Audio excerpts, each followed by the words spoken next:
Hey, let's talk a little bit more about damped and driven oscillations. We are going to talk about how to get from oscillations to waves next time. We'll do that on Wednesday. All right. For now, we're going to build on the little video you saw where the guy was talking about some things, and there's a lot going on under the hood mathematically wise, and I've gone back and forth on it.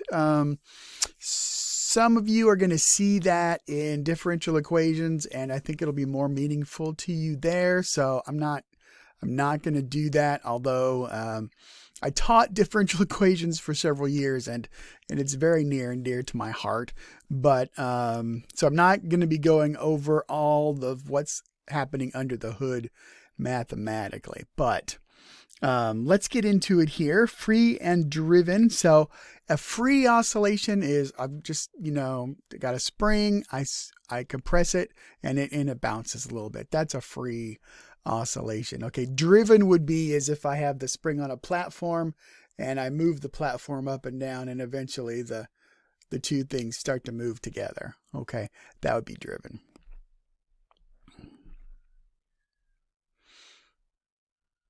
Okay. That's not cool. Okay, well, the program I used to do these had a little glitch. So what needs to come in here is we need to talk about this. So we've talked about an oscillation that we could describe this way. Sine omega t plus phi. All right.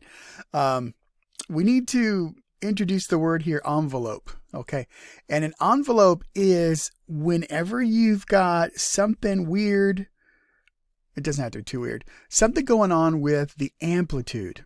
Okay, so I mean, we know in reality, if you pull back a swing and you let it go, a pendulum, it stops eventually.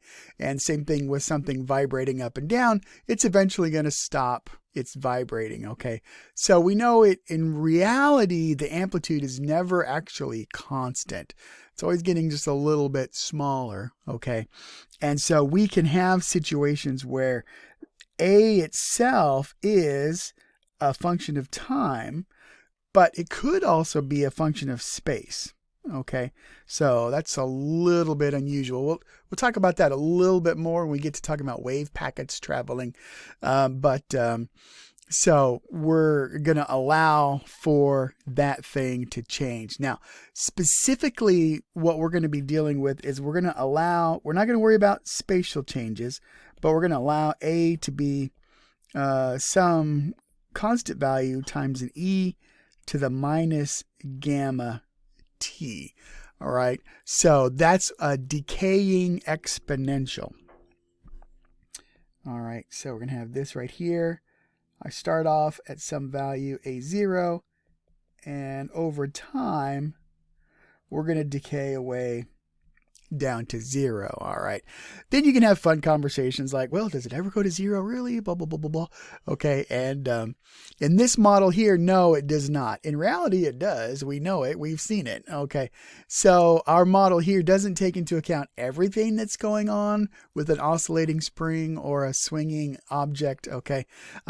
This is a big part of it. Okay. But clearly, in reality, it will go to 0 because there are other factors involved, okay, principally temperature changes, okay, and we're not going to incorporate temperature changes into our model of decay, all right, but the temperature changes are why it will actually go to 0.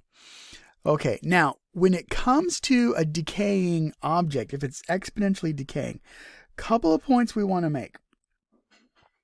All right, there's a point at which it will be cut in half. Okay, this time right here, whatever it is. Okay, and it's going to be related to it being cut in half. That is what's called the half-life. So I'm going to put a little half on there. That's our half-life value. All right, and we could figure out what the half-life is pretty easily from any given situation. Grab a different color in here. All right, this gray is a little difficult to work with. I should have picked something different. Anyway, so let's figure out what's the half-life going to be. Okay, this is my decay constant, gamma. Okay, and so my half-life is when my function a at t of my half-life is going to be half of its original value. All right, so that means a0 e to the minus gamma t1 half. Okay, and then what we do is we, you could see the amplitude actually doesn't matter. Okay, and we'll take the log of both sides, the natural log. So we're going to have ln of a half is equal to minus gamma t of a half. And so that tells us then that that half-life value is equal to, let's do a little bit of work here, because ln of 2 is actually, we can write that this way.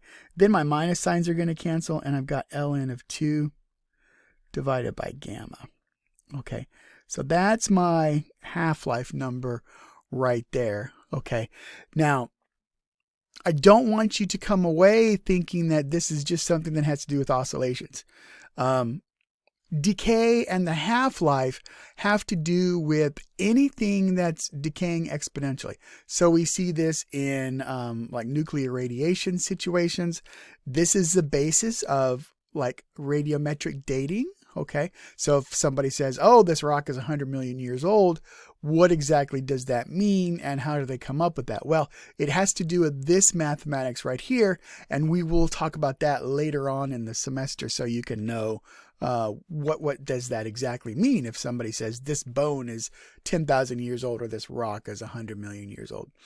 Okay, so we're going to talk about that stuff, but half-life is an important idea here. Okay. All right, another important idea is what's called a time constant. Okay, a time constant.